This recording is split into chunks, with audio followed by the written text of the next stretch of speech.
this guy hanging. But we are blind to seeing God. We are blind to seeing the truths about ourselves. The greatest impediment to evangelism is getting someone to see that they need to be saved. It's always funny to me whenever someone comes to me, or a couple comes to me, be they buddies or be they husband and wife, and they say that I just can't forgive. And I'll say, I know that you can forgive, because there is somebody that you have forgiven horrible, terrible, awful things. And you've done it over and over and over and over and over again yourself. We forgive ourselves some terrible things, right? And then can still call ourselves good. If we can forgive ourselves, we can forgive. That's just saying we choose not to forgive. But apart from God, we cannot understand spiritual things, because the Bible tells us that the things of God are spiritually discerned. And we must have His Spirit, His person, His illumination in our lives for us to understand the Scriptures, to see Christ, to believe, right? And that's what I mean by blindness.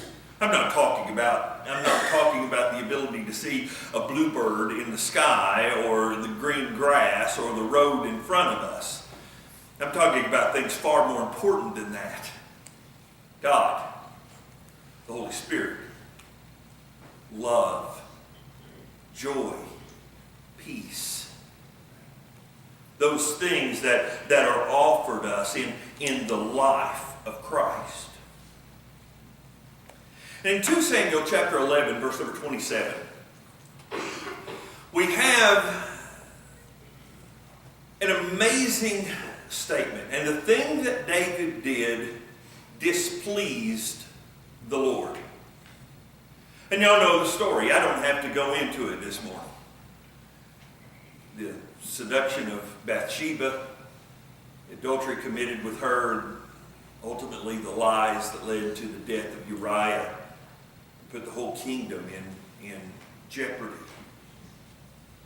And in the next chapter, in chapter 28 or chapter 12 of 2 Samuel, you have the story of Nathan. Nathan is introduced as the court prophet.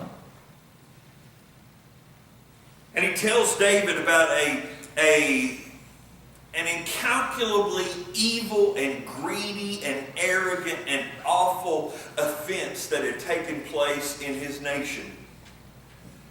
That a man who had thousands of animals in his flocks, had riches untold, had taken from his neighbor the only animal that he had. An animal that he was keeping more as a pet than anything else. His little lamb. And he took it because he was having people to come over and he wanted to slaughter it to feed those people. He did not want to take from his thousands, so he took that man's one. And David was incensed. And he says, who is the man? That's blindness. That David could not see that Nathan was talking about him. Or in that story, David could not see himself, at least. Now, thankfully, David, when Nathan said, you are the man, he recognized that, but it took a prophet of God speaking the language of God, speaking the truth of God, for David to come to that understanding. He could not see what he had done was incalculably evil, that it was incredibly wrong. He hears a story that literally should have opened his eyes to that fact, and he says, who is that man? He is still blind. We are blind to ourselves. We are blind to the person of God. And so I want to expose the blindness this week and see Jesus' reaction to it, and then see the sure cure for blindness next week. And I want to do that. We spent the last few weeks and the few weeks around Easter talking about the 7 sayings from the cross. And I thought about how to define this blindness and reveal this blindness. And I kept reading the words from the people around the cross that so reveal that blindness. And the first one that I find is in verses 27 through 31. The man that they mock as being king really is the king. They are so blind to the truth of everything, they mock him as king, not knowing that he really is the king. And not just of the Jews, but of everything. Verse 27.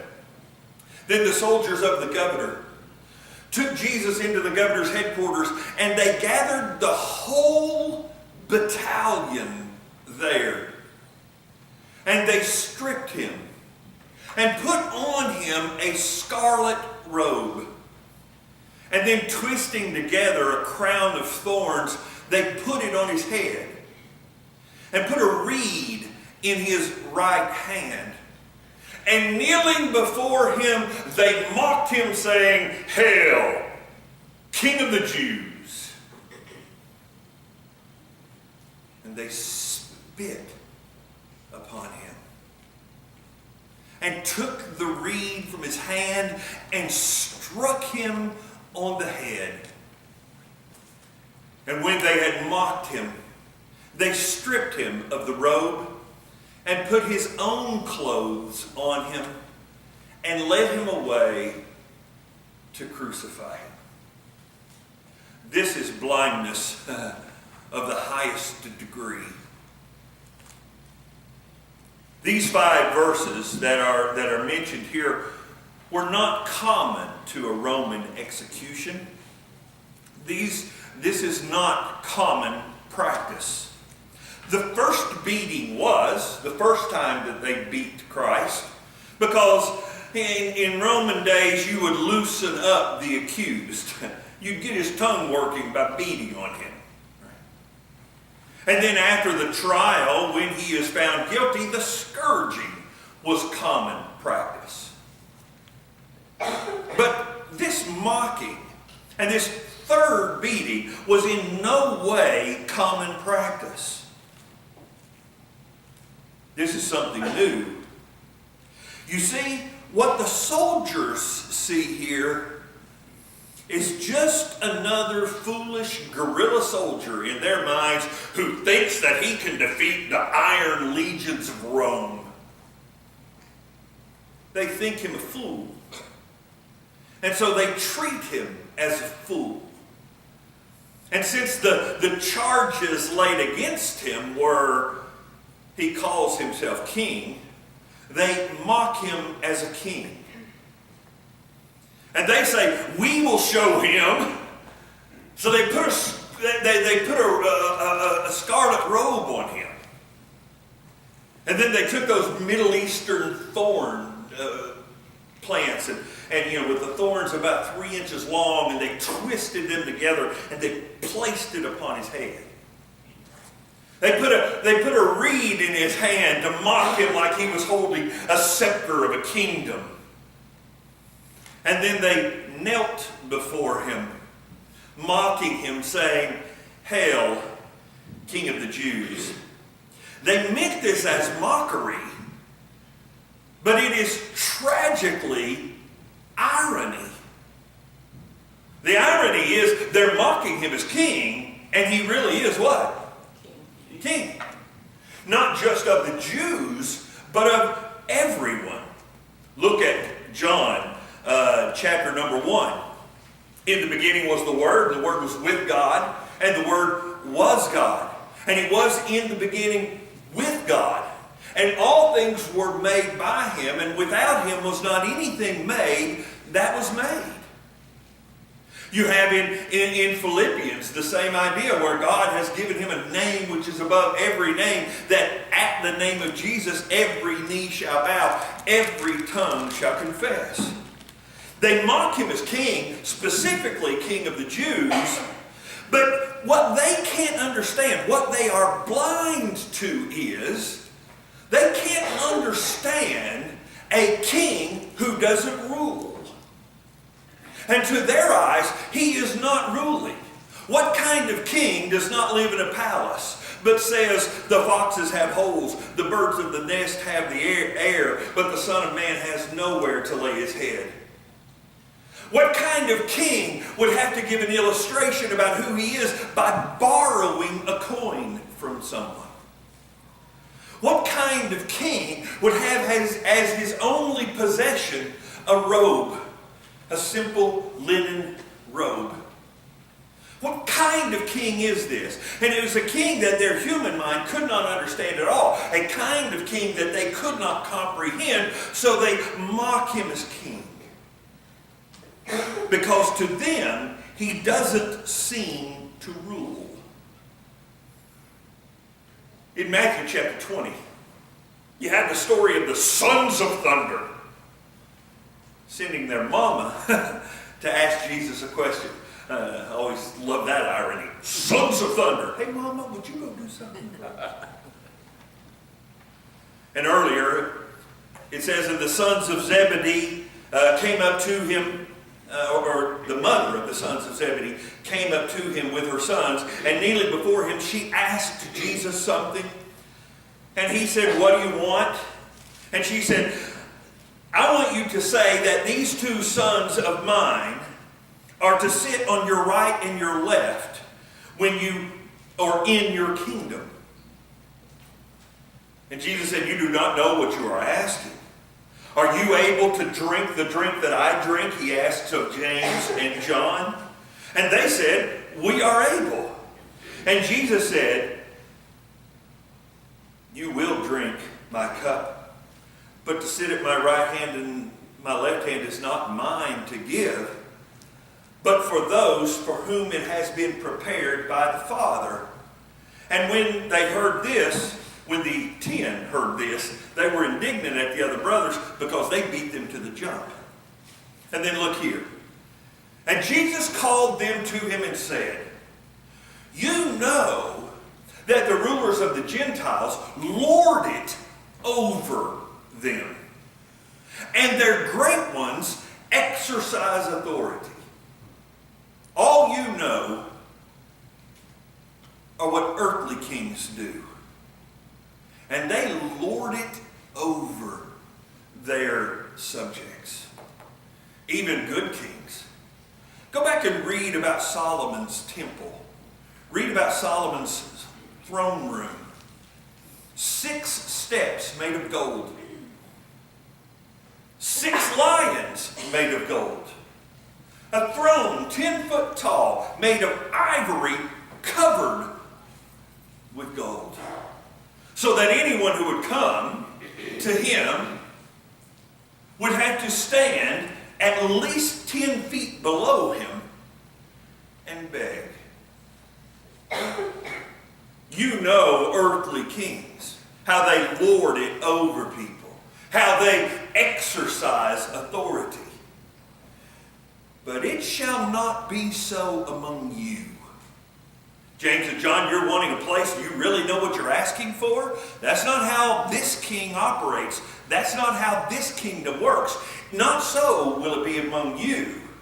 But whosoever would be great among you must be the what? The servant.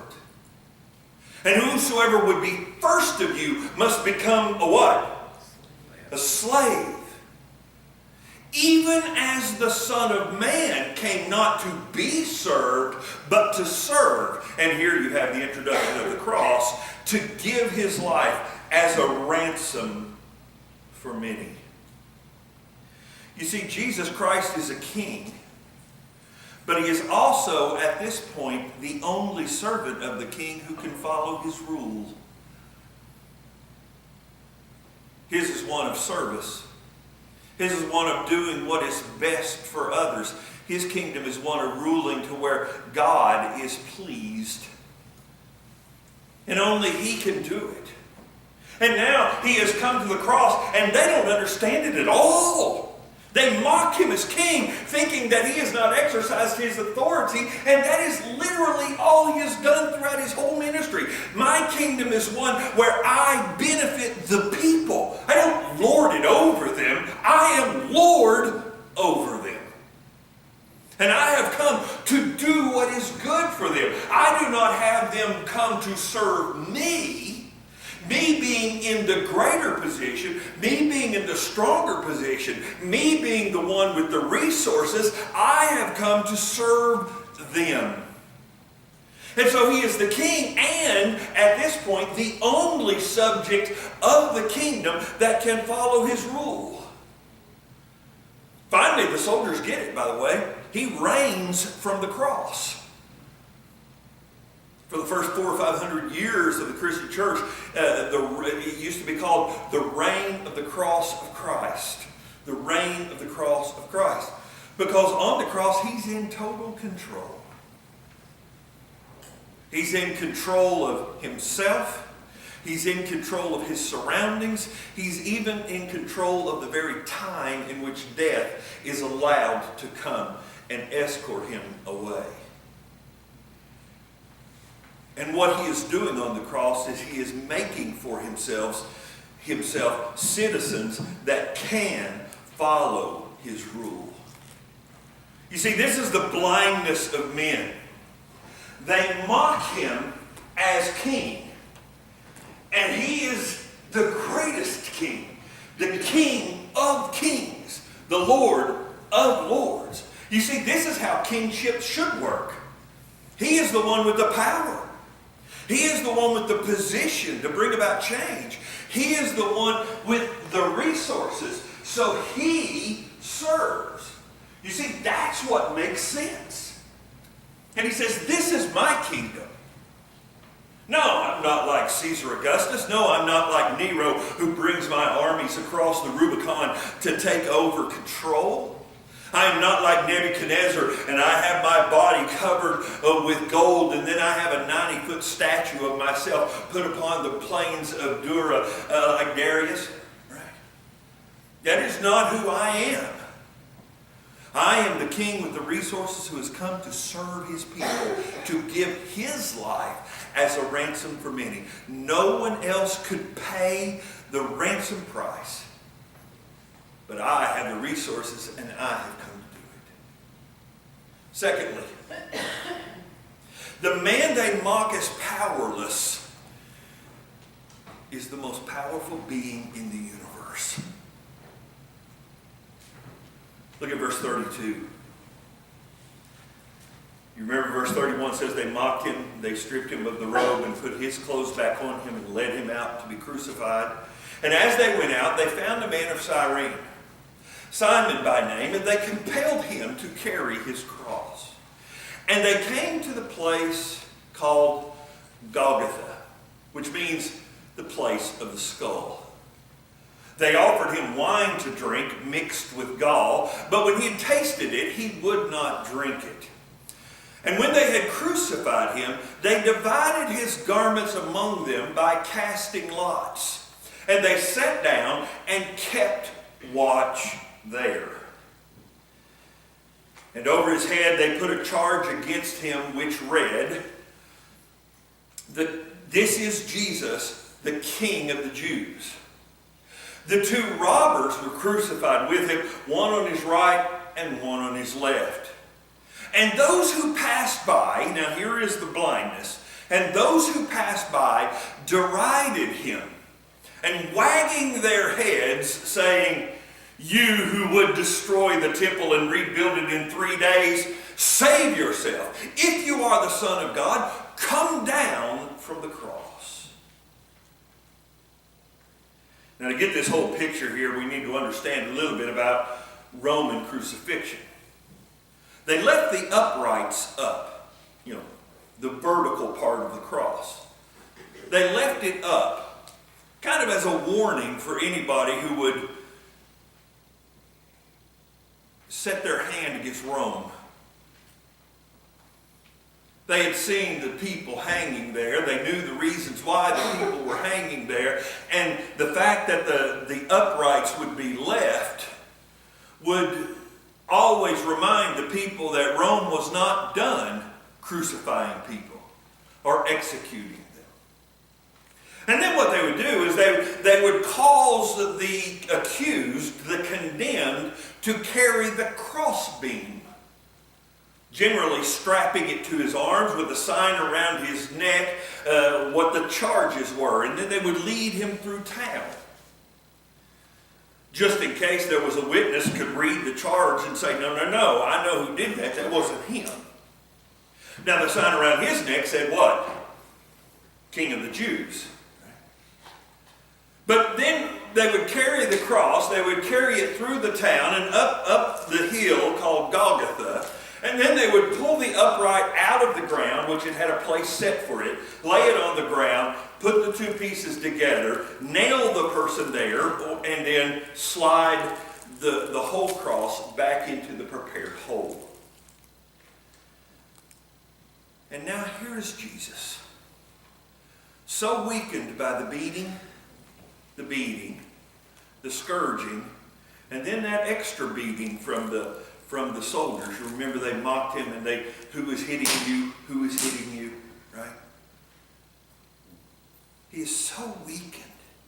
He cannot carry the cross all the way through town and up the hill Golgotha. So this man Simon is conscripted to carry it for him. Now, in crucifixion, the ultimate cause of death was muscle spasm. You see, they would hang you in such a way, they would position you on the cross in such a way that you could not breathe unless you were pushing up from your feet, unless you were pushing to allow your lungs to take in air.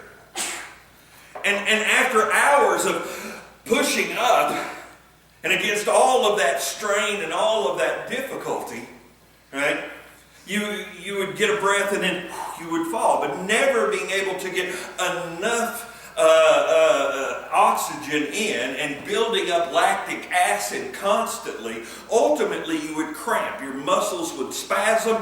You could not lift yourself up and you would suffocate. It was a mode of execution to purposefully show how weak the enemies of Rome really were. You died from becoming too weak, where you couldn't push yourself up anymore to get air.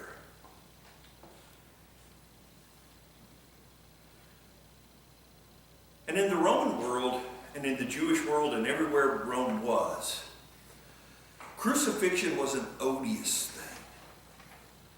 It was to the Romans. It was so bad to the Romans, no Roman citizen could be crucified. No matter how horrible, no matter how terrible their crime. And for anyone else to be crucified, it took someone with a position as high as a governor to approve it. It was an odious thing. He was full of shame. It was to them the ultimate expression of failure, of defeat. It was to picture and to reveal the utter powerlessness of a person. Ignoble, shameful, and meant to produce suffering. Now look at number 40 again. You who would destroy the temple and rebuild it in 3 days, save yourself. If you are the Son of God, come down from the cross. If you got the power, you said you could build a temple in 3 days, well surely you can come down from the cross. Once again, blindness. In Roman times, the desecration of any temple was a capital offense. It didn't matter if it was a temple to Orion or Mithras. You see, the Romans didn't want people fighting wars, religious wars, in their kingdom. So to desecrate any kingdom was a capital offense. Now, imagine Roman temples, even temples into the Middle Ages. I want you to think about something for just a moment. In no case, from Rome all the way through, the 15th, 16th, 17th, 18th century, no architect of a temple ever saw the completed project. Because they took forever to build. They were made out of granite. They were made out of marble. They were made out of stone that had to be quarried, that had to be cut, that had to be fitted. And in Jerusalem, you couldn't have the sound of a hammer made within the city walls, so it all had to be fixed outside the wall.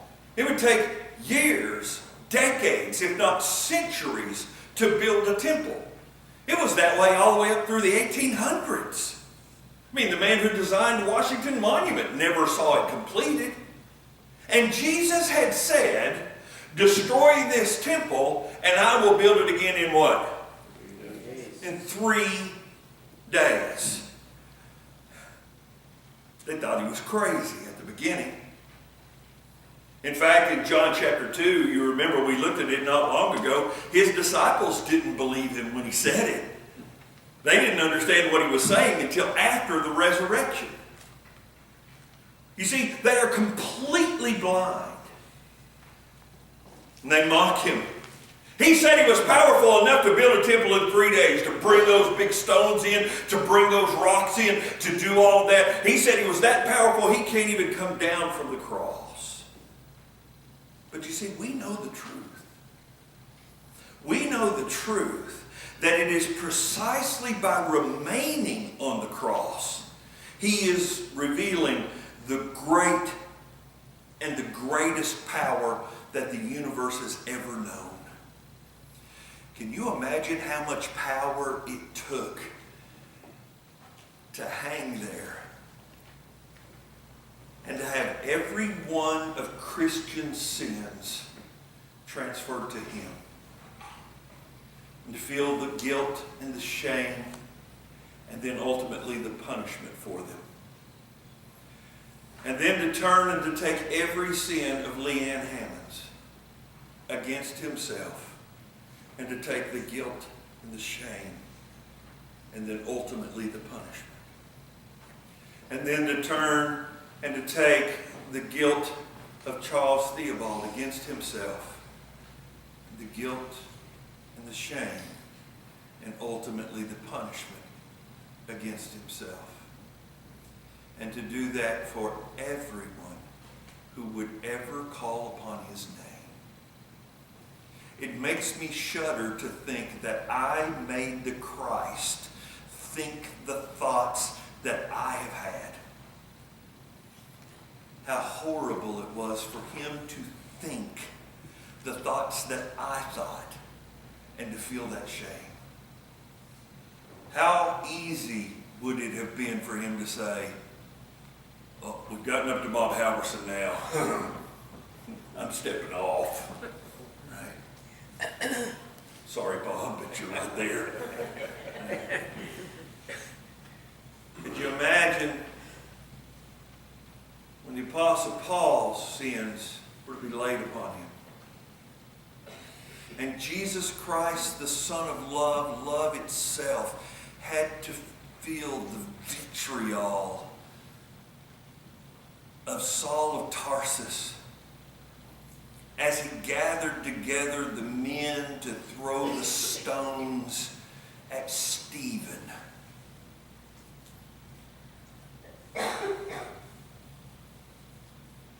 Oh, he said he was powerful. Look how weak he is.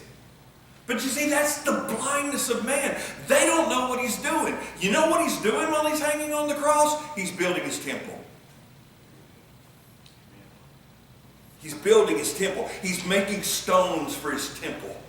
In just a few hours, the first stone, of course he's the cornerstone, the first stone is going to be laid, right? One stone has already been placed upon it. Today you will be with me in paradise. And in just a couple of hours, another stone is going to be laid as the centurion looks up and says, truly, this man, he was more than a king. He was Son of God. You see, that's blindness becoming sight. Love that. He mocks him as king. Oh, this man's not a king. But then after observing him on the cross and observing his reign on the cross and then observing what he understands as true power, he says, man, he was more than king. He was Son of God. You see, Jesus is building his temple there. And then let me ask you a question. How many of you are wearing a cross this morning? Anybody got a cross necklace on? Okay. Anybody got cross earrings at home? Jeff. We have crosses everywhere, right? You can't think of anything more odious to a 1st and 2nd century person than a cross. It was so bad, the thought of a cross, that it's not even found in graffiti. It's not found, when someone would want to desecrate a place. You didn't see a cross. It was that bad. It would be the equivalent today, I guess, of wearing a burning oven from Auschwitz on your lapel. No one would do that. No one would have burning oven baubles. Ear bobs, my mother called them. What are they called? Earrings. No one would have a necklace of it. We wouldn't hang one in a church, a place of worship. It's about the worst thing we can think of, the burning ovens of Auschwitz. But Jesus Christ, the one they called powerless, is so powerful that he took the dirtiest, ugliest thing in the world and made it the most beautiful expression of love the world has ever known. And we wear a cross, not in shame, but in joy. Not in sorrow, but in celebration. You see, this is the power of Christ. It is seen in transformation, in transforming things. They mock him for being powerless, and the centurion who mocked him and beat him with a reed upon the head is going to say, man, he's not only king, he's God. That's power, folks. He who said he would build the temple in 3 days, what they don't see because they're blind, he's building the temple right now. He's already got one block on it. The thief. He's going to put another block on it, the centurion. 3 days later, he's going to add Mary and Martha. And then the witnesses on Emmaus Road. And then the disciples. And then the 120. And then the 500 at one time. And then on the day of Pentecost, another 3,000. Then another 5,000. Then another 2,000. And here and there, and millions upon millions upon millions, all the way to me. And you know what he did for every single one of those blocks? I can bear their sin. I can bear their shame. I can bear their punishment. Whew. Bring it to me. To think that's powerlessness is the epitome of blindness. Matthew. You know what? I'm just going to stop there. Add 4, but that's all we're doing. The power of Christ is seen in transforming lives. And I am so very thankful that power has been on display in my life. I'm glad that before I met Vicki in I want to smooch her way, I had become a Christian. When I first met her in the 7th grade, I wasn't a Christian. when we were buddies in high school and she stole my car, which, by the way, Grand Theft Auto. I just was so loving I did not press charges. I did not know this love of Christ. Through college, remaining buddies whenever we would see each other from time to time, going to school on opposite ends of the state. But then after college,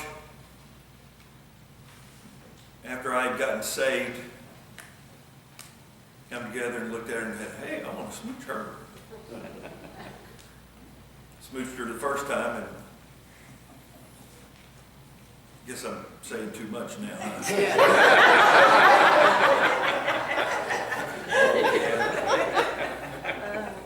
Let's just say my role model for smooching was John Wayne. Just grab and smash. She didn't kiss me again for about another 6 months. But I'm so glad that the power of Christ was in my life when I fell in love with her. Because I would not have liked for her to be married to the man that I was. I was happy-go-lucky. I was friendly. But I had a temper that could go off in a moment and destroy everything good around me. A couple people have pointed. I will tell y'all who it was in a few minutes. No. Christ made transformation in me. It's still a struggle, right? But how glad I am that he changed me before he brought me into her life. You see, this is the power of Christ. He transforms a centurion into a mocking jerk to a confessing believer, who whenever they try to pay him off to lie about what happened at the tomb, he wouldn't do it, and becomes one of the greatest witnesses to the actual reality of Christ there ever was. Whenever he comes in, they said, you say that they told you or they paid you to take away the body of Christ. Say that his disciples came and bribed you and will protect you. And the centurion says, I'm not going to do that, man. That ain't going to happen. And becomes one of the greatest witnesses to the reality of the resurrection ever. You see, they mock him as king, and he really is king. Nothing can touch you that he doesn't have the power to overcome. That's what we call the surpassing power of Christ. He is a king with the resources, and he doesn't demand more resources from us. He says, I'm the one with the resources. You are the one with the difficulty. The only thing that makes sense is for me to serve you. All you know is an earthly king. I'm a different kind of king and a different kind of kingdom. I will come and I will serve you. And the one that they call powerless builds a temple in 3 days. That meeting place of God, that's what the temple was. In 3 days, Jesus raises from the dead, and Charles Theobald from Yazoo City, Mississippi, can meet in person with God because of what Christ had done. Bill Vest from New Orleans, Louisiana, can meet in person with God. Will Vest from Inglewood, Tennessee, can meet in person with God.